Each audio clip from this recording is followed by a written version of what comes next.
pelajaran tentang kitab Bidayatul Hidayah. Kitab Bidayatul Hidayah karya Imam Al-Ghazali. Ya, mungkin kemarin kakak belum sempat nyampein. Kitab ini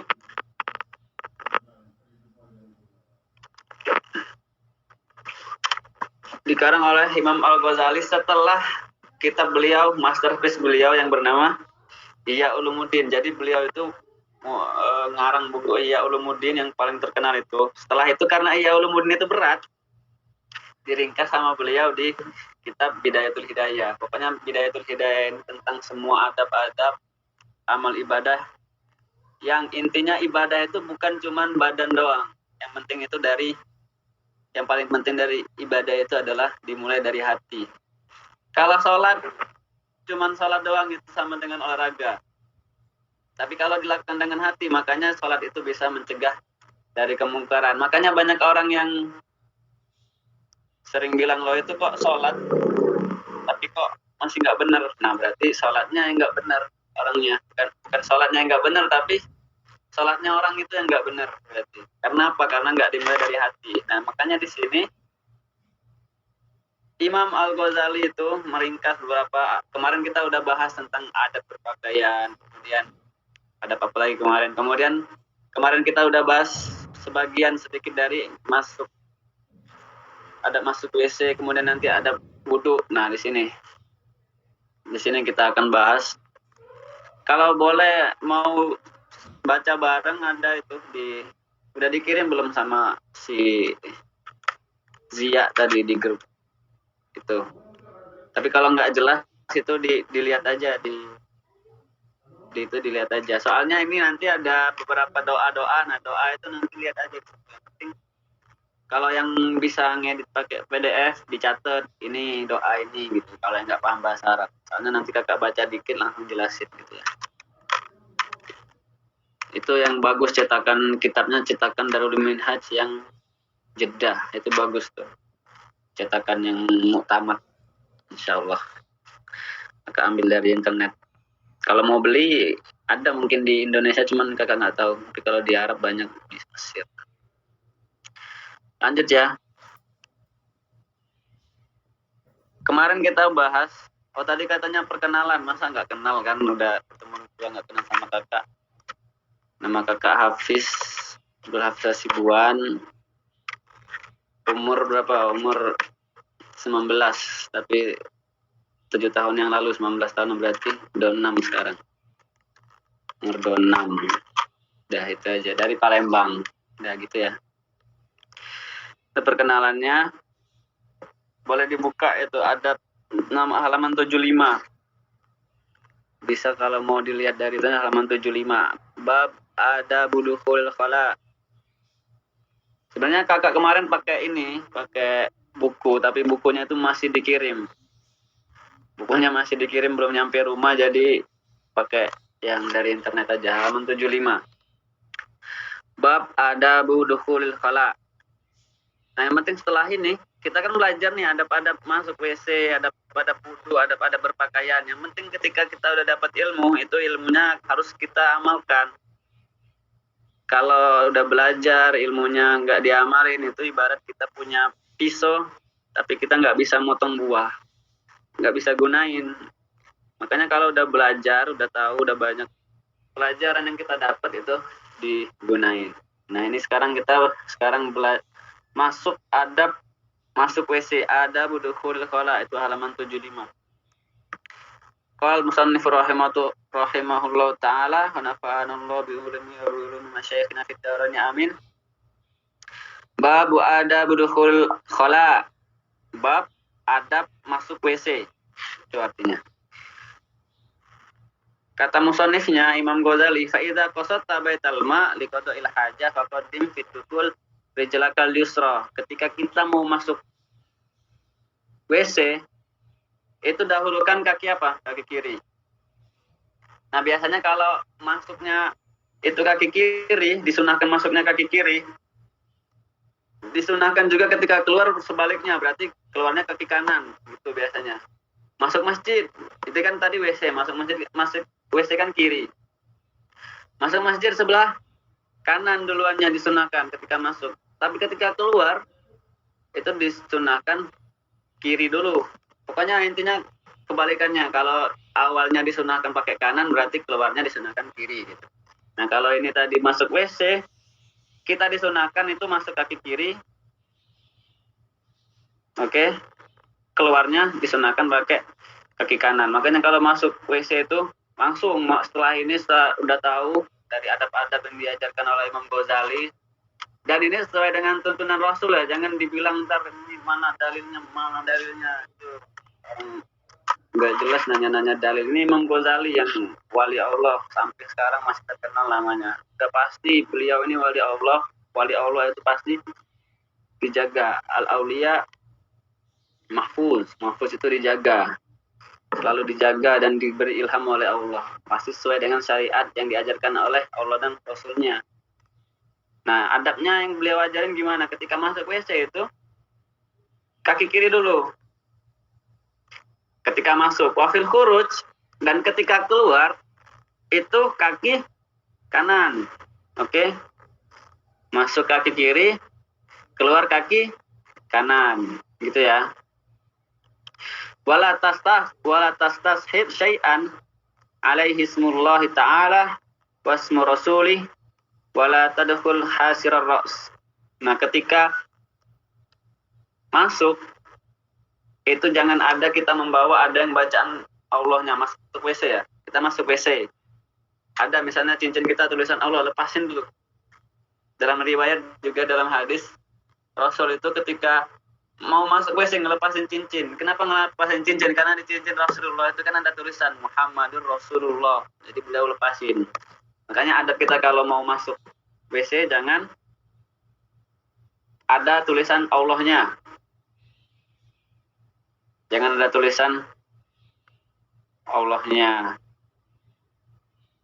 Kalau ada cincin ada tulisan Allahnya juga dilepasin. Dan jangan zikir juga dalam WC, jangan, nggak boleh. Kemudian kata Imam Ghazali, waqul indad dukhul, dan katakan ketika masuk itu, ini doanya tuh yang di dalam kurung. Kalau mau masuk, Bismillahi, a'udzu billahi minar rijsi an-najsi al-khabis al-mukhbis asyaitonir rajim. Pokoknya segala sesuatu itu oke, misalnya kita nggak hafal, lupa, nggak pakai apa doanya, yang penting Bismillah. Karena ketika kita baca Bismillah, itu setan nggak akan bisa masuk kita, masuk bareng ke kamar mandi, nggak bisa ngintip, nggak bisa. Jadi hijab antara kita sama setan itu Bismillah. Apa aja tuh pakai Bismillah. Segala sesuatu kalau dipakai dengan Bismillah dari hati, insya Allah itu akan berkah. Apalagi kita mau masuk WC, sebutin Bismillah, maka setan nggak ngikut. Kalau kita masuk WC, masuk, lupa baca Bismillah, setan juga langsung masuk lagi bareng. Makanya kalau mau setan nggak masuk, Bismillah. Lebih bagus lagi ditambahin Allahumma inni a'udzubika minal khubuthi wal khaba'is. Itu aja yang mudah, itu aja. Soalnya itu dari kecil mungkin udah kita hafalin, itu nggak apa-apa. Kalau mau yang sesuai dengan di kitab, itu ada tuh di mana tuh yang dalam kurung Bismillahi a'udzubillahi minar rijsi an-najsi al-khabis al-mukhbis asyaitonir rajim. Intinya itu saya berlindung dari segala najis, segala kotoran dan dari setan gitu artinya. Kemudian halaman 76. Wa indal khuruj. Nah, tadi kan kita masuk pakai bismillah. Wa indal khuruj, ketika keluar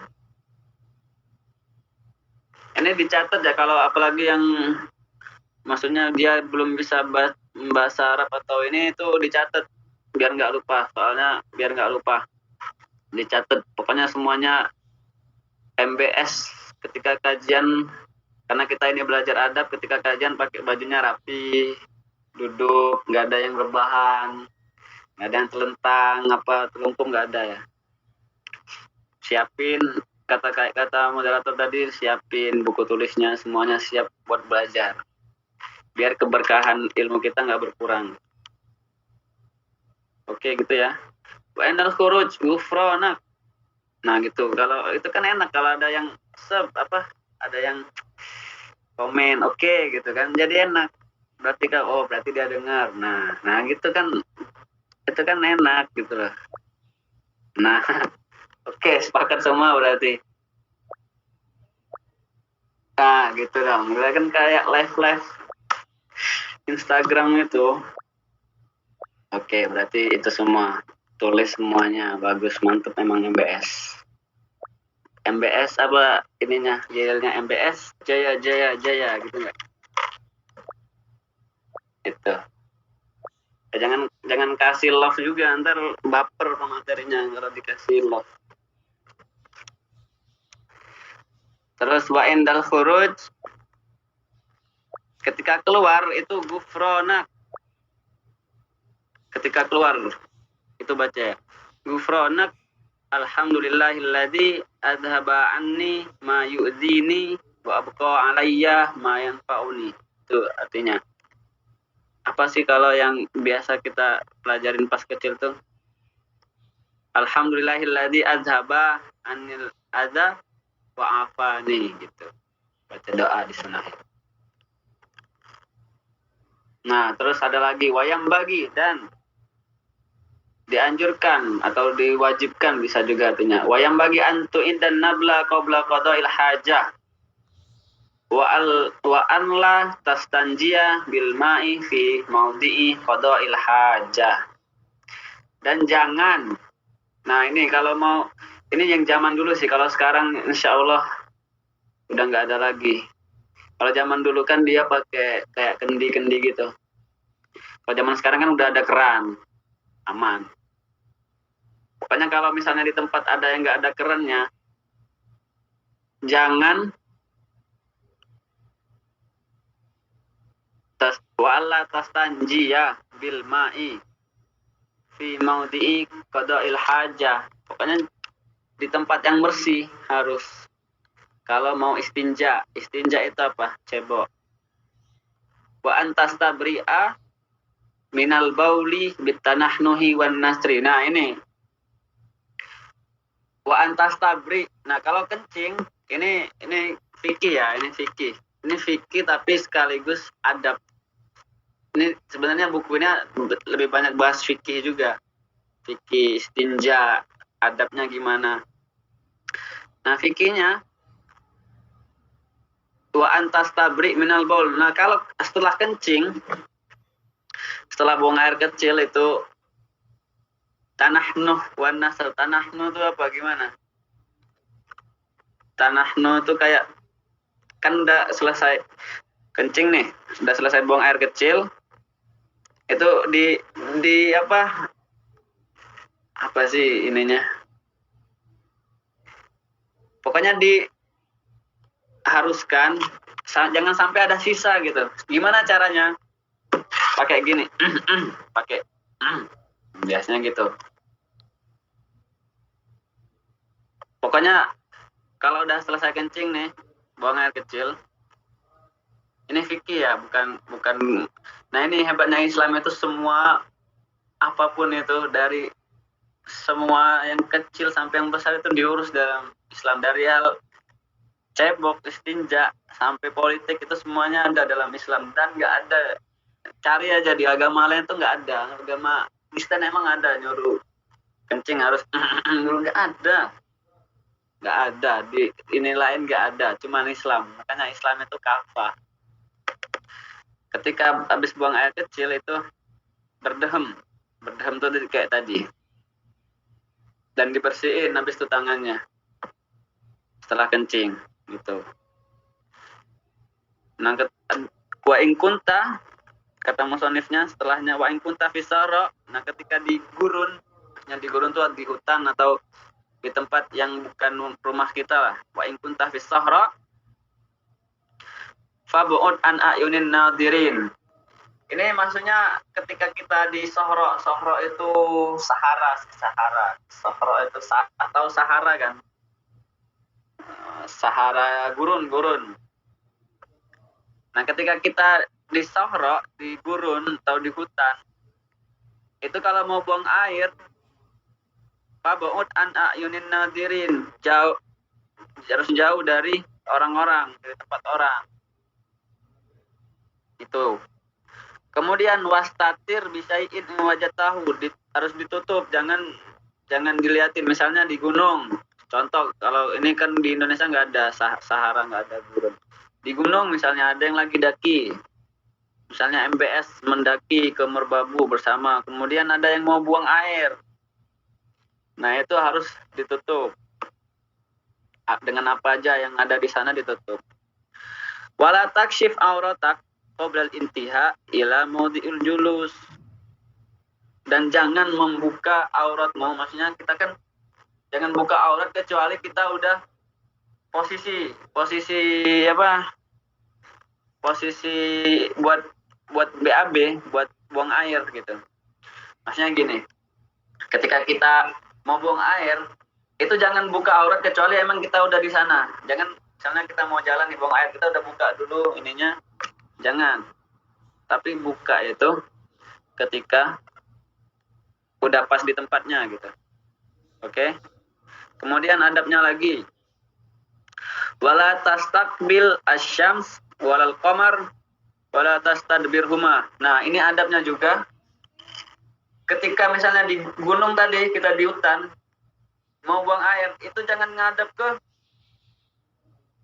matahari dan bulan. Misalnya siang atau malam, kalau malam ada bulan, itu jangan ngadep ke bulan.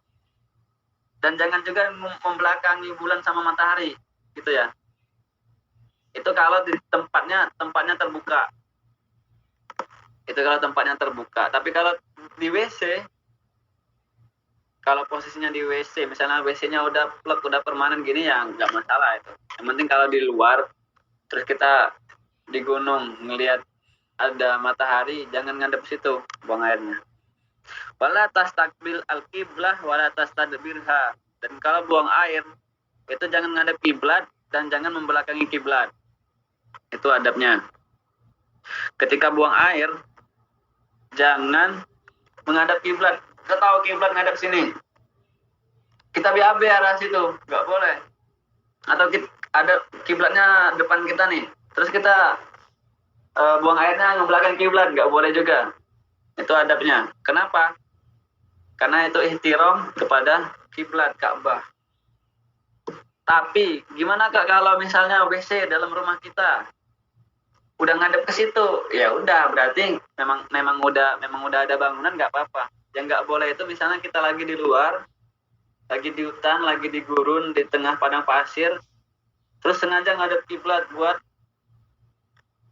buang air. Nah itu nggak boleh. Dan jangan juga membelakanginya. Oke, wala tajlis, ini semua adab yang sebelum kakak bacain ini yang buat di luar sih biasanya. Wala tajlis fi mutahaddatsin nas. Jangan buang air di tempat orang berkumpul, ada tempat orang nongkrong pos ronda. Ini buang air kan nggak mungkin. Au fi dzillihim, atau tempat mereka berteduh gitu, ada pohon-pohon, itu jangan buang air. Kemudian wala tabul filma ar-raqid. Ini semuanya ini kalau di daerah di luar rumah, di gunung lah, pokoknya di luar. Wala tabul filma ar-raqid, dan janganlah buang air kecil di air yang ini. Misalnya ada kayak kolam kecil gitu, nggak ngalir kolamnya, kencing di situ, jangan, itu nggak boleh. Kalau di sungai oke lah, kan ngalir. Pokoknya jangan di air yang stagnan, tuh yang airnya nggak ngalir intinya. Kalau nemuin kolam nggak ngalir, misalnya seberapa meter segini lah, 2 meter kolam, mau buang air di situ jangan, nggak boleh. Wala tabul filma irraqid. Kenapa? Kalau itu bau jadi airnya. Tapi kalau airnya yang ngalir sungai gitu, itu nggak apa-apa, soalnya ngalir air.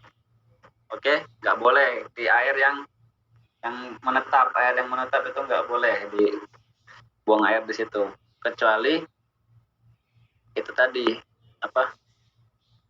air sungai atau airnya yang besar banget kayak danau luas, Danau Toba gitu, nggak masalah.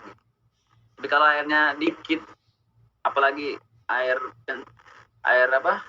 kencing kita lebih banyak dari itu nggak boleh. Wala tahtas syajarah al-musmurah, dan jangan juga di bawah pohon yang berbuah.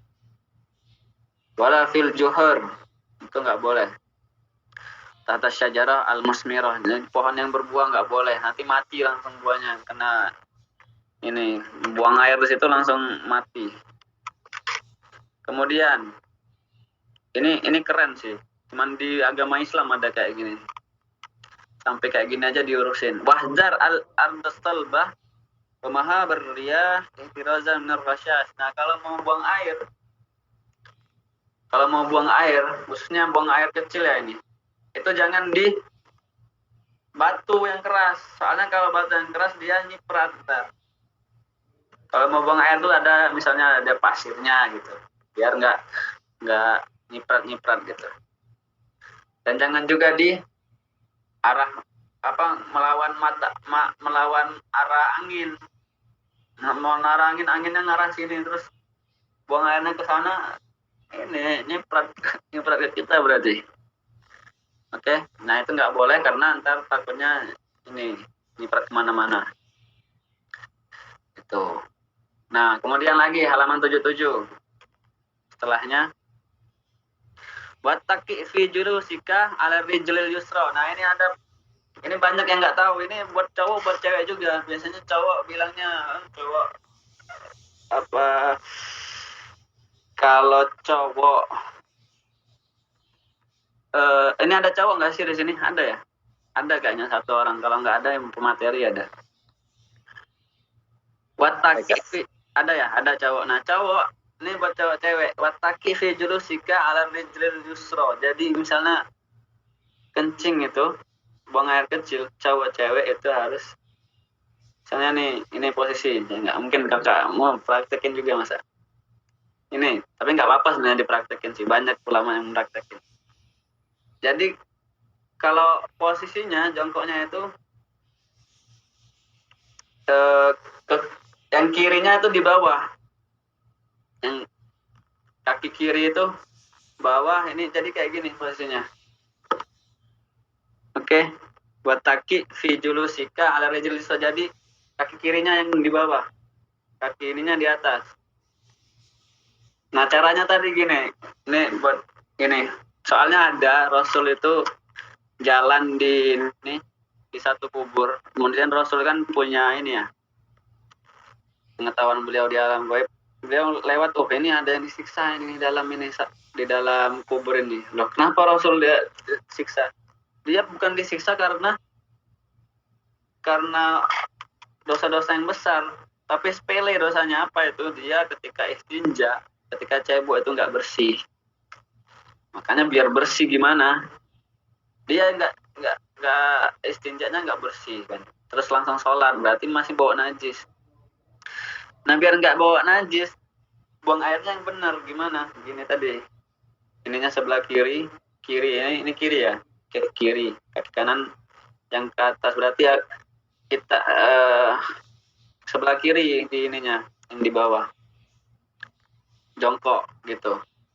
Nah, ketika setelah itu selesai nih, misalnya buang air itu tadi berdasar tadi kalau nggak diginiin dulu, ini kan kanan di atas kan, habis itu dibalikin ke sini, kanan sini, biar diplongin emang bener-bener udah nggak ada lagi buat air buang airnya.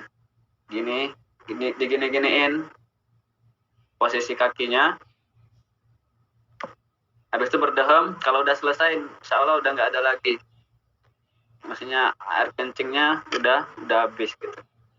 Itu cowok cewek gitu.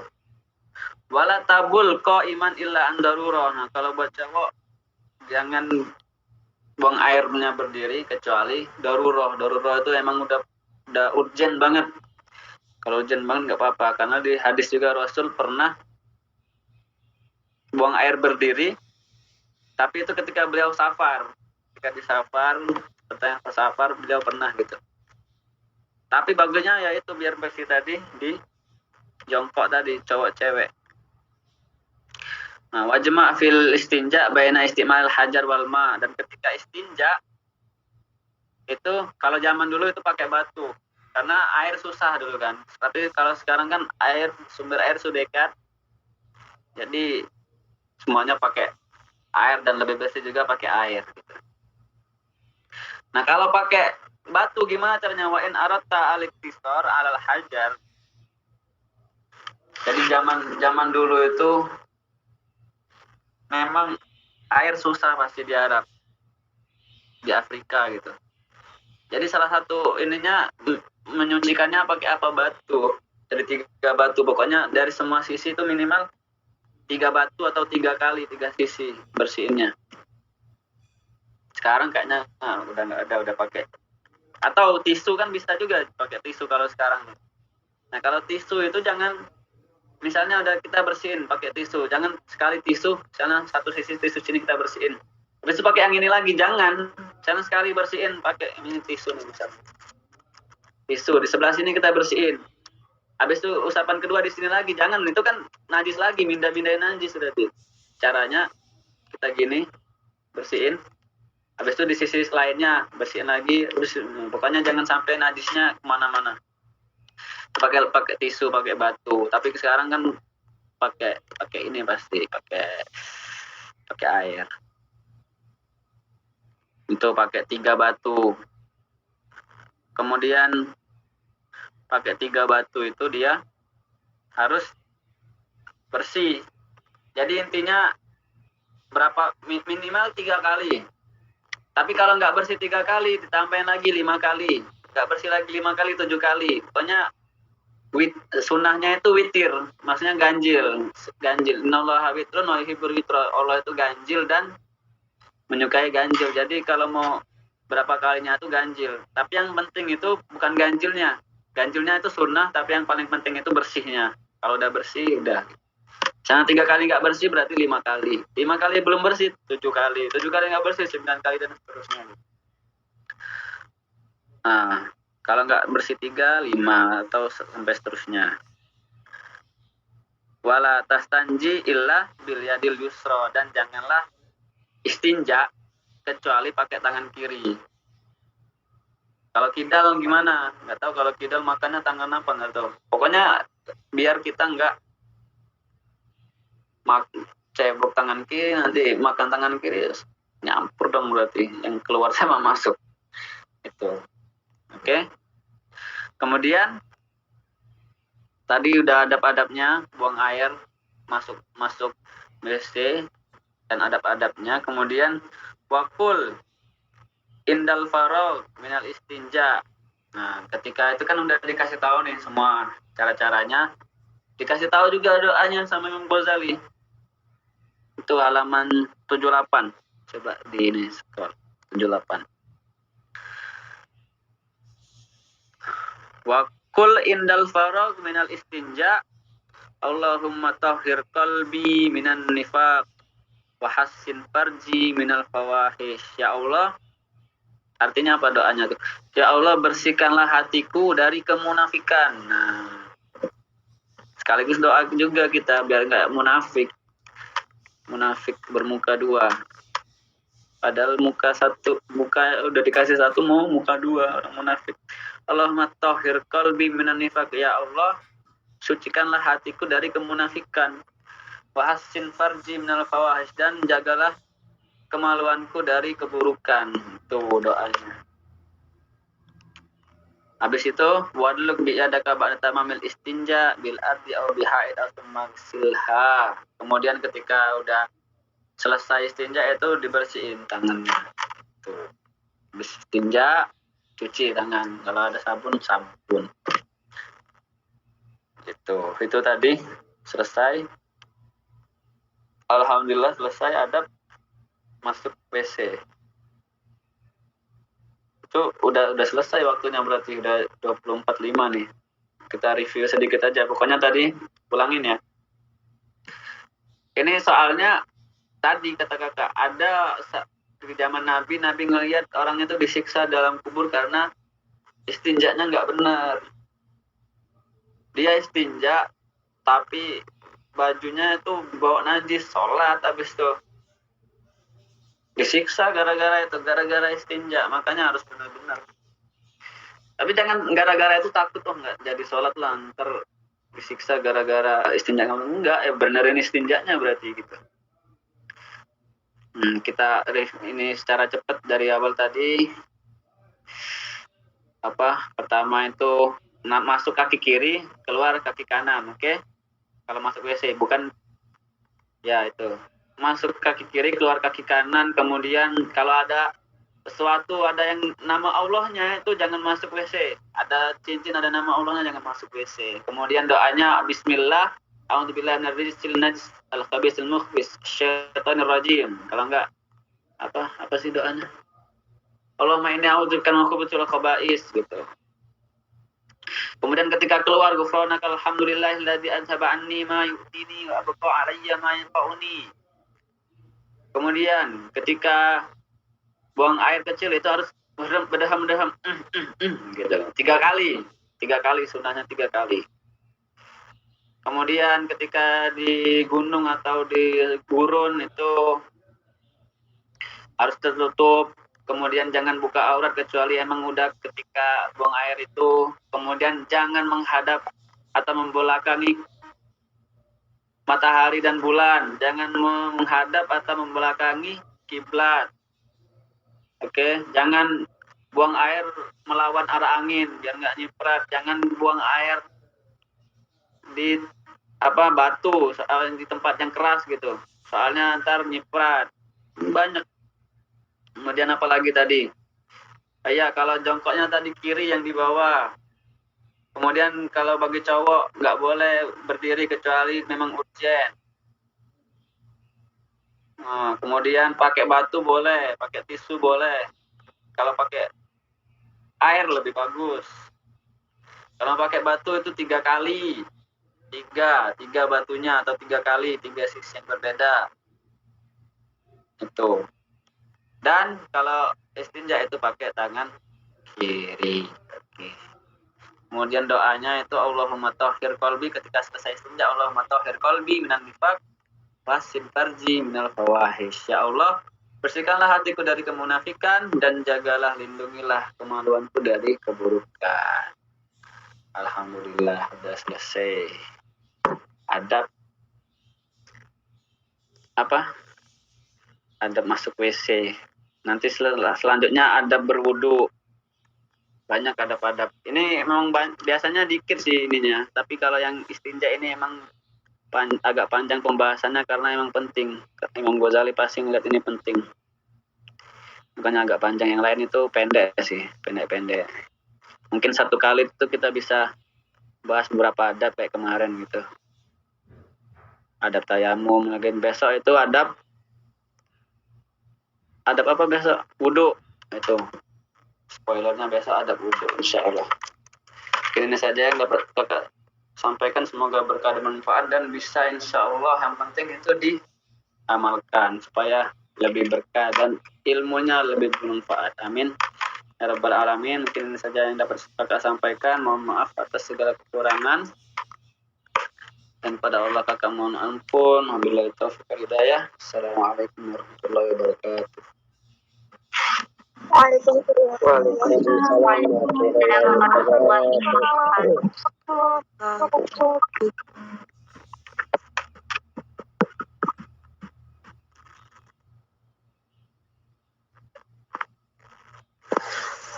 Alhamdulillah, Masya Allah, tabarakallah, materi malam ini sangat-sangat luar biasa, dan dari pemateri yang tentunya juga Masya Allah tak kalah luar biasanya. Baik, kita lanjut ke acara berikutnya, yaitu sesi tanya jawab. Mungkin teman-teman ada yang ingin bertanya, tafadhal bisa bertanya melalui on mic, dan untuk yang on mic mungkin hanya 3 pertanyaan saja, dan sisanya dilanjut di kolom chat.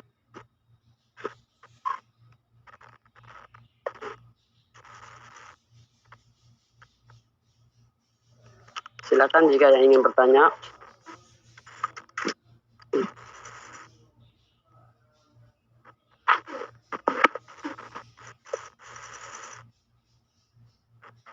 Buat Kak Wati, silakan. Bismillah. Assalamualaikum warahmatullahi wabarakatuh. Waalaikumsalam warahmatullahi wabarakatuh. Izin bertanya, Ustadz, kan tadi ketika hendak masuk WC itu tidak boleh menggunakan atau pakaian atau apapun itu yang ada lafaz Allahnya. Nah, sekarang kan banyak tuh kerudung yang bermodel KFC, bentuk kayak kaligrafi gitu, tulisan Arab itu. Nah kalau kayak gitu boleh nggak kira-kira buat dibawa masuk WC? Terima kasih. Assalamualaikum warahmatullahi wabarakatuh. Waalaikumsalam warahmatullahi wabarakatuh.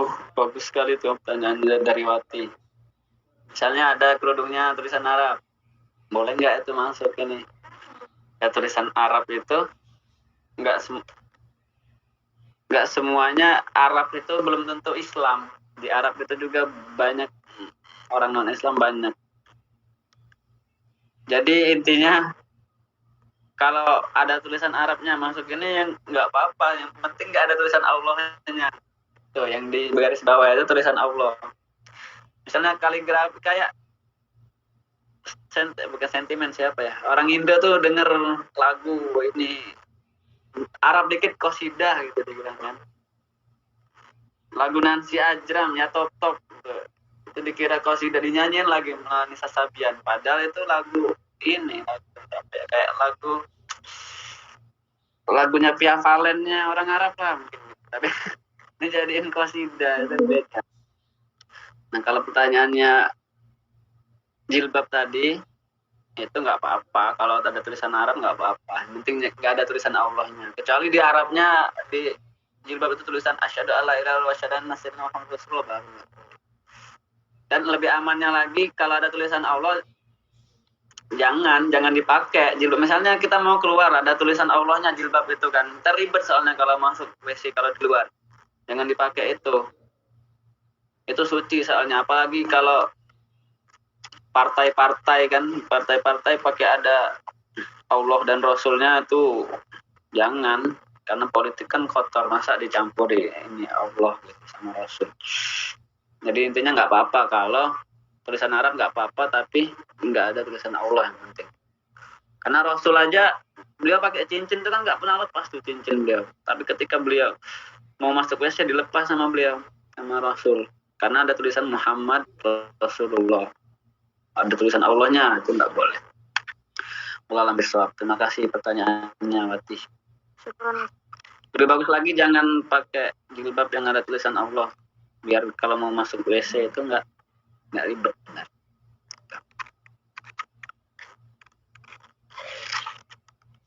Oke.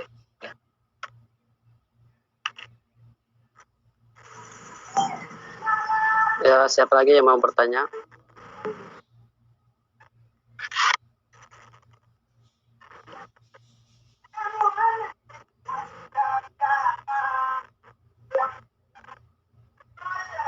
Apa Kak? Mungkin pertanyaan lanjutnya ada di kolom chat Kak ya. Oke.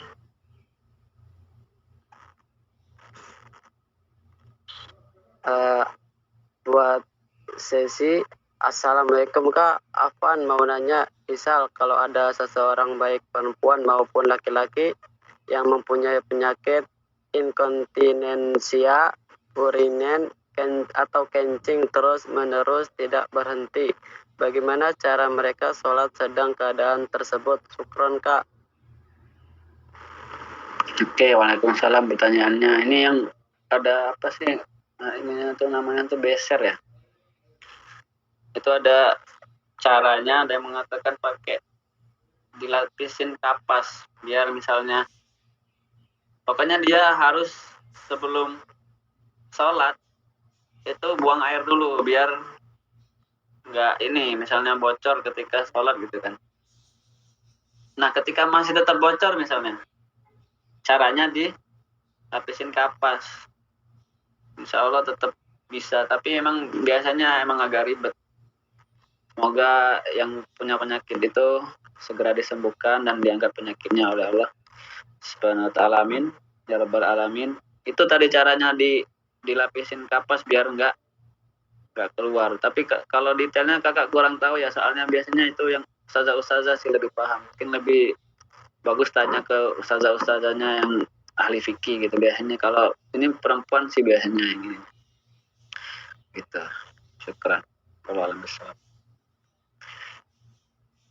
Tapi intinya kalau segala sesuatu di agama itu innallaha yuridu bikumul yusra wala yuridu bikumul usra. Sesungguhnya Allah itu menginginkan kemudahan bagi hamba-hambanya gitu. Kalau kita udah berusaha pasti ada kemudahan di syariat tersebut. Itu salah satunya tadi pakai tadi yang kapas itu tetap bisa masih. Selanjutnya itirek. Pertanyaan selanjutnya dari ke Cici Tirek. Assalamualaikum warahmatullahi wabarakatuh. Ustadz, ana izin bertanya. Jika kita ke WC membawa handphone, akan tetapi di handphonenya ada APK Al-Qur'annya, Ustadz, bagaimana ya hukumnya? Syukran, Ustadz.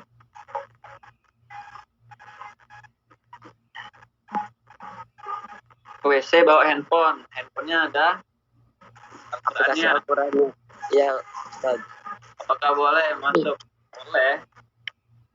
Boleh gitu kata orang sekarang. Yang penting jangan dibuka aplikasinya. Ibaratnya tuh kayak gini, kalau Al-Qur'an dalam HP dalamnya ada aplikasi Al-Qur'an. Oke, itu kan HP nih, HP dalamnya ada Al-Qur'an. Boleh nggak masuk WC kalau ada Al-Qur'annya? Boleh. Yang penting jangan ketika di WC kita buka aplikasi Qur'annya gitu. Contohnya tuh kayak apa? Ibaratnya tuh kayak dia hafiz Quran. Dia hafal Quran 30 juz. Dia masuk WC. Nggak apa-apa kan? Tapi kalau dia hafiz Quran. Oke, dia hafiz Quran. Dia hafal 30 juz, masuk WC. Kemudian ngaji dalam WC. Nah, itu nggak boleh. Sama kayak gitu. Ibaratnya kayak gitu. Tanyaannya boleh apa enggak? Boleh. Tapi jangan dibuka aplikasi Qurannya gitu. Tapi nggak mungkin lah bawa ini ke WC baca Quran, nggak mungkin lah. Di masjid aja belum tentu baca Quran dia, apalagi di WC gitu.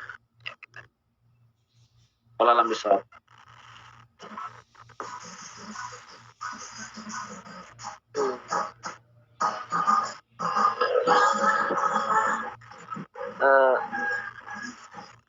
Selanjutnya pertanyaan dari Kak Arlita Febiola. Assalamualaikum Kak, Afwan mau tanya, apa hukumnya nyanyi di WC? Syukran Kak. Nggak boleh di WC. Ngomong di WC juga nggak boleh. Kecuali ada urgensi ketika kita ngomong itu, misalnya ditanya, siapa di dalam? Ada orang. Gitu boleh. Ngomong aja nggak boleh kecuali urgen, apalagi itu nyanyi. Konser di kamar mandi, Coldplay konser di kamar mandi, nggak jadi konser di GBK. Blackpink konser di WC, masa nggak mungkin, nggak boleh. Ya udah di ini, masa tersama setan ini konser di WC, nggak boleh. Jangan sampai nyanyi di WC, nggak boleh. Tinggalin itu nyanyi di WC. Soalnya katanya kalau emang nyanyi di WC itu lebih bagus katanya, kayak salah konser, lebihin konser. Tapi tetap nggak boleh. WC itu tempatnya setan, makanya jangan lama-lama di WC. Itu tempatnya setan. Apalagi sampai nyanyi duet sama Ifrit, masa nggak mungkin. Gitu. Ya gitu ya, Carlita Febiola.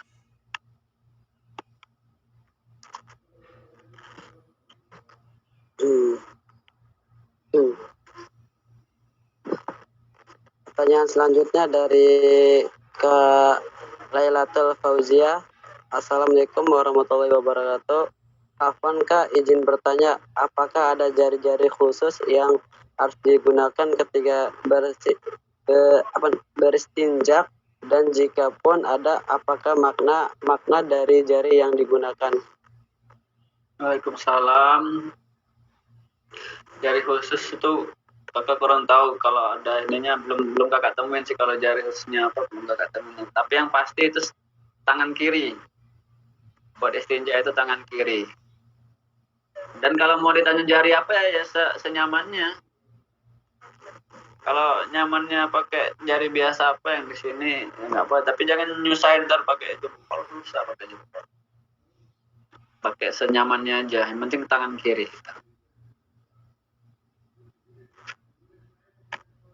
Ada lagi ya, berapa pertanyaan? Apa ada ini pertanyaan terakhir nih? Ada lagi?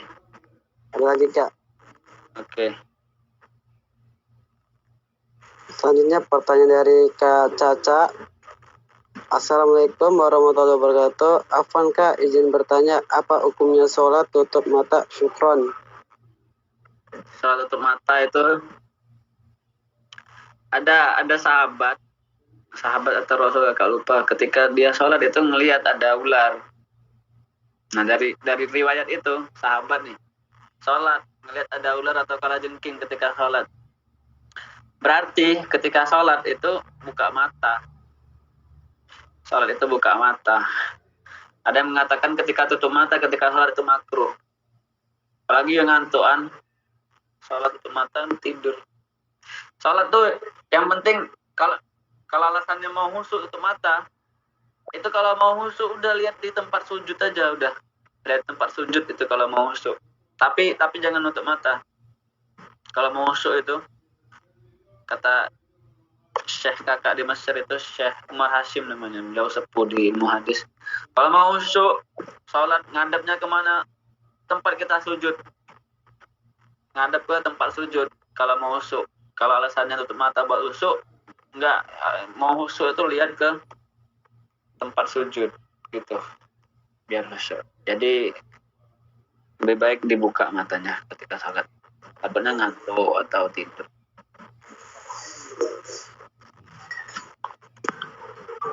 Afwan Kak Hafid, sebelumnya untuk pertanyaan mau dibatasin apa tidak Kak? Mungkin dibatasin aja. Ini terakhir nih, yang berapa tadi? Aisyah Kira terakhir ya. Ya Kak.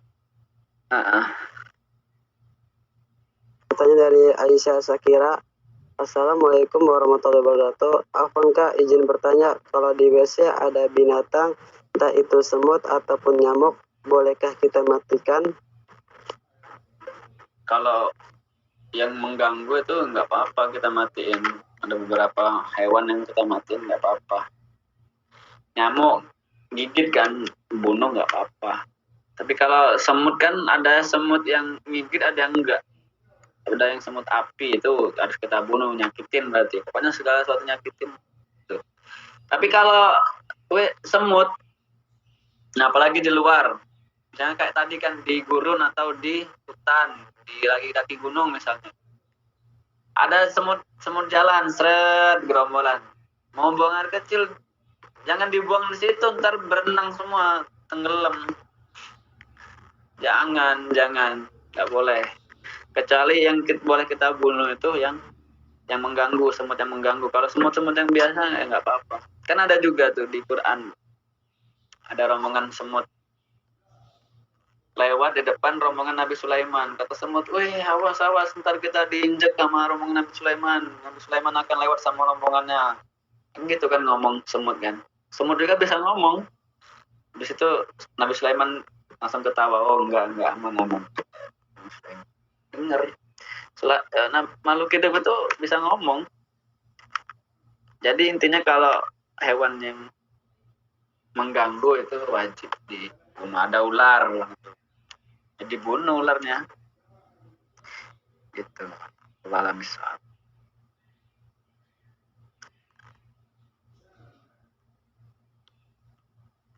Masalah.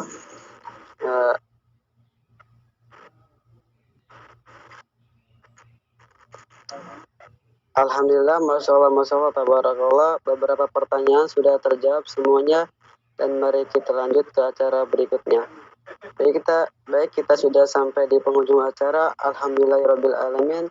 Selesai sudah kajian kita pada malam hari ini. Jazakallahu khairan kepada Kak Abdul Hafid Asyibuhan atas paparan materi dan jawaban-jawabannya yang Masya Allah luar biasa. Semoga apa yang kakak sampaikan bisa bermanfaat buat kita dan tentunya menjadi amal jariah untuk kakak tersendiri.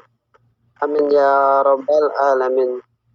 Jazakumullahu khairan katsiran kepada teman-teman yang masih setia dari awal hingga akhir. Semoga ilmu yang kita dapatkan pada malam hari ini bisa kita amalkan di kehidupan sehari-hari kita. Alhamdulillah, terima kasih teman-teman semuanya. Baik, kita lanjut. Mari kita tutup kajian malam hari ini. Dan alangkah baiknya untuk Kak Hafid yang memimpin doanya. Tafadhol Kak. Istighfar dulu 3 kali. Astagfirullahaladzim, astagfirullahaladzim, astagfirullahaladzim. أعوذ بالله من الشيطان الرجيم. بسم الله الرحمن الرحيم. الحمد لله رب العالمين. الشريك له النعم واليقين والكيف نزيده. يا رب لك الحمد كما ينبغي لجلال وجهك الكريم وعظيم سلطانك. الأولين صل على سيدنا محمد في الآخرين. صل على سيدنا محمد في كل وقت حين. صل على سيدنا محمد في الملأ الأعلى إلى يوم الدين. اللهم انفعنا بما علمتنا وعلمنا ما ينفعنا وارزقنا علما وارزقنا علما في الدنيا والآخرة. اللهم اغفر لنا ذنوبنا ولوالدينا ورحمك كما ربنا صغيرا. واغفر لنا ذنوبنا ولإخواننا الذين سبقونا بالإيمان ولا تجعل في قلوبنا غلا للذين آمنوا ربنا إنك رؤوف رحيم. اللهم افتح لنا فتوح العارفين وجعلنا من العلماء العارفين والمرسلين إيمانا المتقين.